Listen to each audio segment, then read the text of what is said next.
Cause les peuples, qui position? Vous êtes tout correct?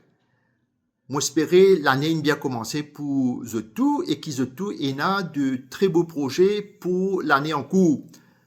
En mon nom personnel et au nom du Reform Party, je souhaite tout donc une très bonne année 2026. Topic qui m'a abordé dans la première vidéo de cette année-ci, c'est la situation de law and order dans nos pays. Moi pas besoin de dire la société va mal, la société se dégrade de plus en plus. Pénazou, pénalaire, que nous pas trouve sur les réseaux, sur les journaux, une série d'atrocités, que ce soit en termes de vol, de crimes, d'abandon de nouveau-nés, bandimoun qui maintenant n'est qu'on régler les autres problèmes dans la violence, que ce soit verbal ou physique, comme si nous vivions une société de sauvages. Comme si nous vivions une société que Dimoun n'est plus capable, n'est plus qu'on régler les autres différents dans le dialogue, bien absolument ça boucle avec lequel nous avons un différent là, nous foulions un casse-cassé. Right? Mais comment est-ce qu'une société arrive à ce niveau de dégradation? Si nous écoutons un expert qui nous passe un peu au radio ces temps-ci, dans une langue, tout ça là, je peux mettre sa situation là sur le dos de deux problèmes en particulier. Un, c'est la prolifération de la drogue, qui, je suis sûr, a son rôle à jouer dans la dégradation qui nous peut trouver, et l'institution policière qui ne fonctionne pas comme il devrait fonctionner, par manque de leadership, ce qui m'en a fait dire, par manque de moyens, par manque d'effectifs, etc., etc. Mais il y a quelque chose aussi, vous autres, qui me pensez, qui nous peut payer les pots cassés aujourd'hui.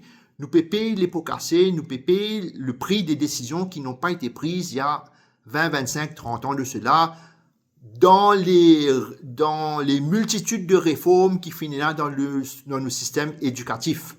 Et ça, c'est l'éducation civique de tout un chacun. Effectivement, aujourd'hui, beaucoup enfants, beaucoup de gens qui passent dans nos systèmes éducatifs, sortis du système non seulement avec une base qui n'est pas solide en termes académiques, mais je ont très peu de connaissances en matière de vivre ensemble. Comment nous vivre avec nos camarades, comment nous guetter nos camarades comme un Mauricien d'abord, et non pas nous guetter comme un enfant sorti dans la cité ou sorti dans un quartier UP, ou soit nous guetter par son appartenance communale. Toi, tu es un Malbar, tu es un Créole, tu es un Lascar, tu es un Sinois, tu es un je sais pas qui affaire. Right?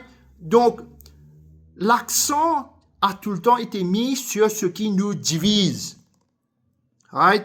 Personne, aucun système éducatif digne de ce nom qu'il met en place au cours des 20, 25, 30 dernières années-là, il accorde l'importance qu'il fallait à l'éducation civique, pour nous montrer tout le monde comment faire pour vivre ensemble. Maintenant qu'il y a ce problème-là, qui nous fait? En attendant qu'il y ait un gouvernement digne de ce nom vienne de l'avant avec un projet dans ce sens-là, qui d'ailleurs, nous, dans nos 80 réformes, là, il y a déjà une réforme de l'éducation en matière de civic et education, et qui nous pourrait venir aussi, et qui nous pourrait étoffer going forward.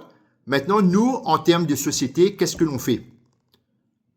Donc, moi, je suis content aujourd'hui, donne-nous la parole, exprime-nous l'idée en commentaire, viens dire à nous comment vous pensez à ce niveau ou au niveau de ce quartier ou au niveau de ce village, ce club, etc., etc.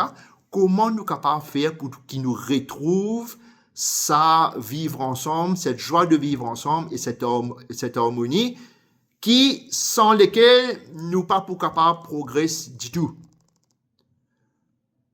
Pas venir dire moi qui ça nous quitte dans la même gouvernement. Le gouvernement là, je connais comment il peut fonctionner. Là même, il y a un épisode on-off là, pas connaît qui ça peut donner. Alors, moi, je suis content qu'il y ait une idée, une proposition, et nous discutons plus amplement la prochaine fois. Merci beaucoup, vous autres.